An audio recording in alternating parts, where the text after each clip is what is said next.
એક મોટા સમાચાર Gujarat ship building and repair policy 2026ની જાહેરાત કરવામાં આવી છે।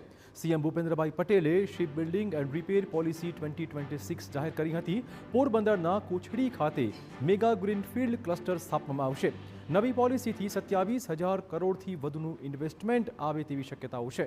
આ પોલિસી અંતર્ગત integrated mega ship building park વિકસાવાશે। ઝડપી મંજૂરી પ્રક્રિયા સુનિશ્ચિત કરવા માટે સિંગલ વિન્ડો ક્લિયરન્સ સિસ્ટમ અમલમાં આવશે। વિશ્વ સ્તરીય માળખાકીય સુવિધાઓ અદ્યતન ટેકનોલોજી પર જોર આપવામાં આવશે।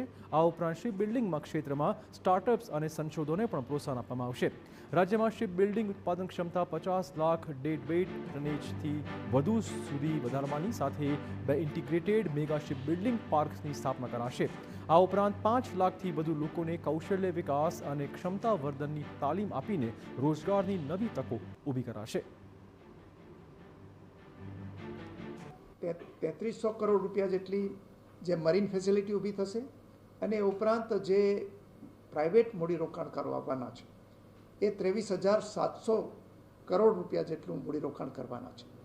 એટલે માત્ર એક જ જગ્યાએ 27,000 કરોડ જેટલું મૂડીરોકાણ આ ship building mega ship building park છે એની અંદર થવાનું છે અને એને કારણે ગુજરાતને એ વિશ્વના શિપ બિલ્ડિંગના નકશાની અંદર સ્થાન મળશે અને સાથે સાથે પોરબંદર અને આસપાસના જે વિસ્તારો છે એ વિકાસની હરણફાળ પડશે।